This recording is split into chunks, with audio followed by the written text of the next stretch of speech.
Here's what I want to say plainly.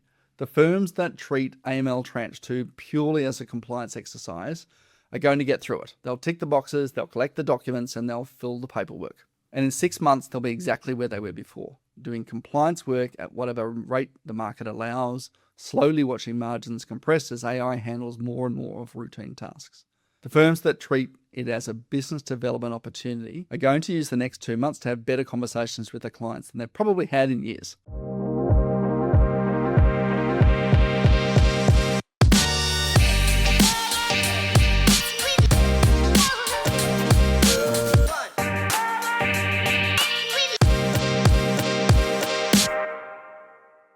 So right now, somewhere in Australia, an accountant is sending their clients a letter that says something along the lines of, as you may be aware, new regulatory requirements mean that we need to collect additional information from you. All right?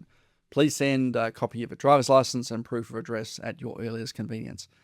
Now, for clients like myself and you listening to this, you're probably reading it, you're going, okay, what the hell is this about? And you're wondering if you've done something wrong, all right? And we'll probably file it into the things I'll do eventually.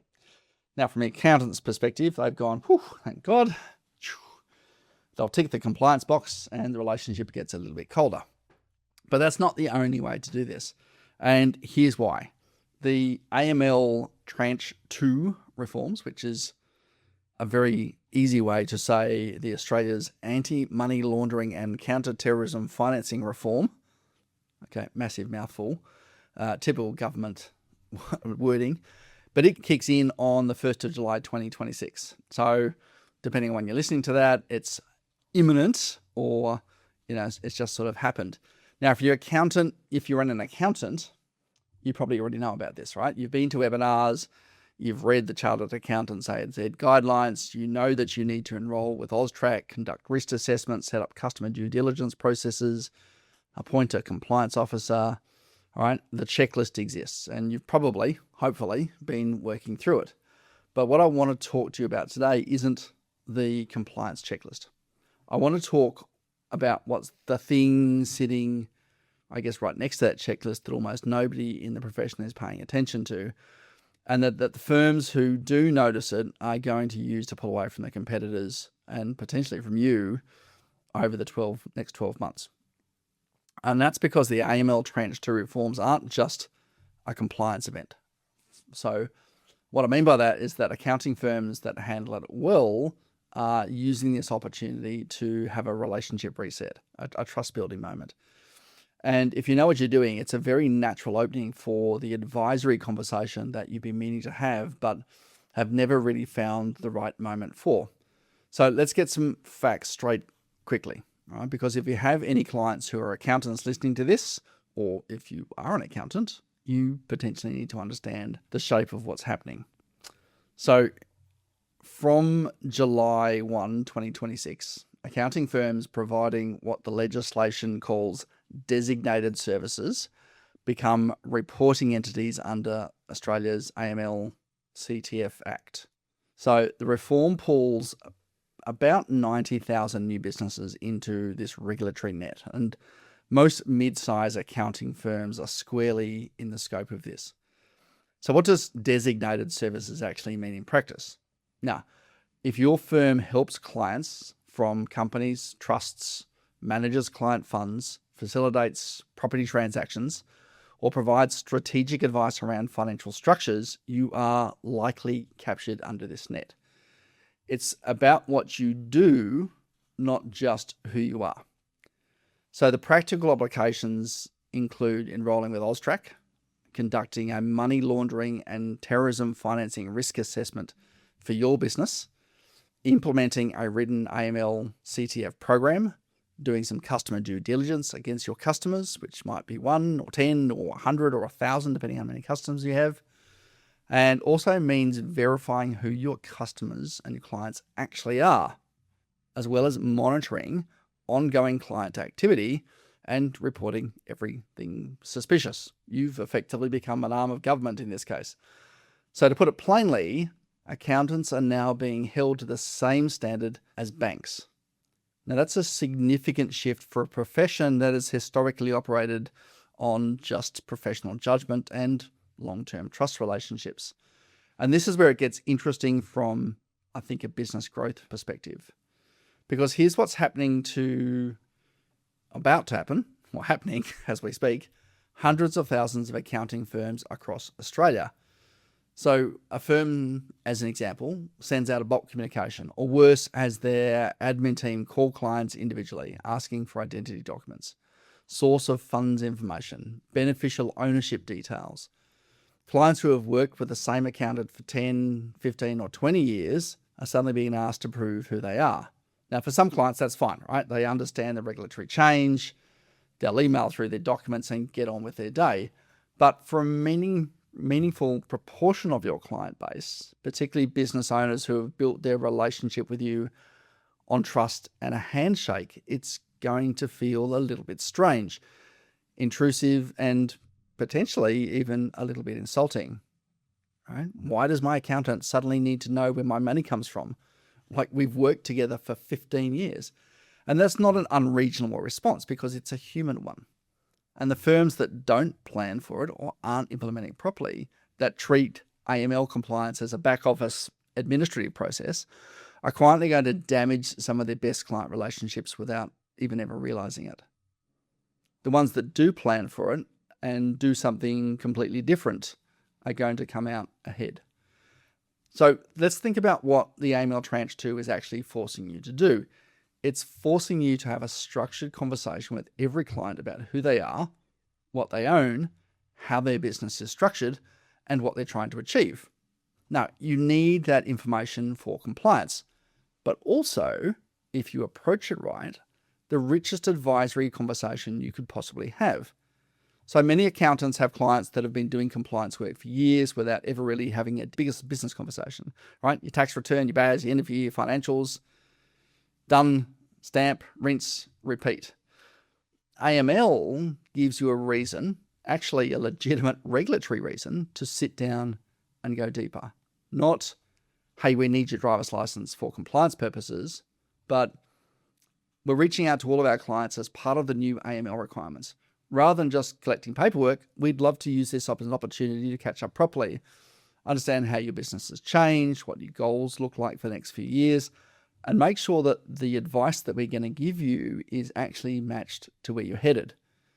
Now, you see the difference between those two calls. One's a compliance call and one is an advisory meeting with a built-in reason to exist. So the firms that use this moment are going to come out of July with a far richer picture of their client base than they went in with.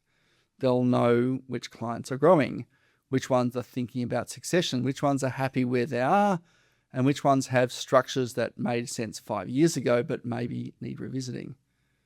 You'll also know which ones are about to do something, and that creates that natural opportunity for an advisory engagement and potentially an upsell. The compliance requirement created the meeting, but what you do in that meeting is completely up to you. So what's the practical difference between the firm that handles AML well as a growth moment and one that just survives it? And I think there are probably three things. First is that they're going to communicate proactively, not reactively. The worst version of this is a generic email that goes out at the last minute because someone realized the deadline was imminent, right? The client feels like an afterthought. The best version is a personalized, warm communication that explains a change in plain English, right? Acknowledges that it might feel different, reassures the client about why it's happening, and then frames the follow-up conversation as something that's worth having, not just a box to tick. Now, if you're really quick and you're listening to this, that communication should go out before July 1, not after. All right. Second, they train whoever is having the conversation. Often that's the partner in the firm for smaller firms, but it may not be. In a lot of firms, AML onboarding conversation is going to be handled by admin staff or junior accountants because as partners, we know that you're too busy. You're not just running a practice and a team, you're dealing with some of your best clients. And that's understandable. But if you're going to use this as an advisory moment, right, we need to work out, whoever's on the phone in the meeting needs to know how to take the conversation from, we just need your ID, to, while we've got you, can I ask how things are going in the business and can we book a call? Now that's a short script and it's not complicated, but most firms aren't writing it. Third, you need to know where you want to take the conversation. And this is where most firms are falling down, even if they do the first two things well. They have a great conversation with a client. They find out the client is about to sell the business, or they've just taken on 2 new staff and their structure is getting complicated. Or they've been meaning to sort out a succession plan for 3 years and keep putting it off, which is pretty common. And then nothing happens because the firm doesn't have a clear advisory offer they can slot into the client. Right? There's not a productized service. There's no natural next step. There's no follow-up sequence, and there's no structure in your CRM to capture the information, even if you did ask the questions. The AML conversation opened the door, but if you don't have a room behind the door, everyone just walks out. Here's what I want to say plainly. The firms that treat AML Tranche Two purely as a compliance exercise are going to get through it. They'll tick the boxes, they'll collect the documents, and they'll fill the paperwork. And in 6 months, they'll be exactly where they were before, doing compliance work at whatever rate the market allows, slowly watching margins compress as AI handles more and more of routine tasks. The firms that treat it as a business development opportunity are going to use the next 2 months to have better conversations with their clients than they've probably had in years. They'll surface advisory needs that they didn't know existed. They'll deepen relationships that were at risk of becoming transactional. And they'll start building the advisory revenue model that everyone in the profession knows is the future, but most are still just talking about it. The regulation didn't change anything about your client's need. It just gave you a reason to ask. Now, if you're an accountant listening to this and you're thinking, we're doing compliance work, but we haven't thought about the client conversation side of this, that's what I'd love to help you with. It's exactly the kind of thing that we work through in a discovery call, not just technical compliance because you've got your associates for that, right? But the communication strategy, the conversation framework, and what your advisory offer will look like on the other side of that. You can head on over to winmoreclients.com.au and book a 20-minute call, all right? And so let's make sure that July doesn't just cost you time. Let's make it pay. Now, in the next episode, I want to flip this around and talk about something that sits at the other end of the advisory conversation. The moments that your best clients stop referring to you, not because they don't rate you, because you're awesome, but because you never gave them the right tools or the right moment to do it. And that's coming up next. Until then, guys, more clients, less effort.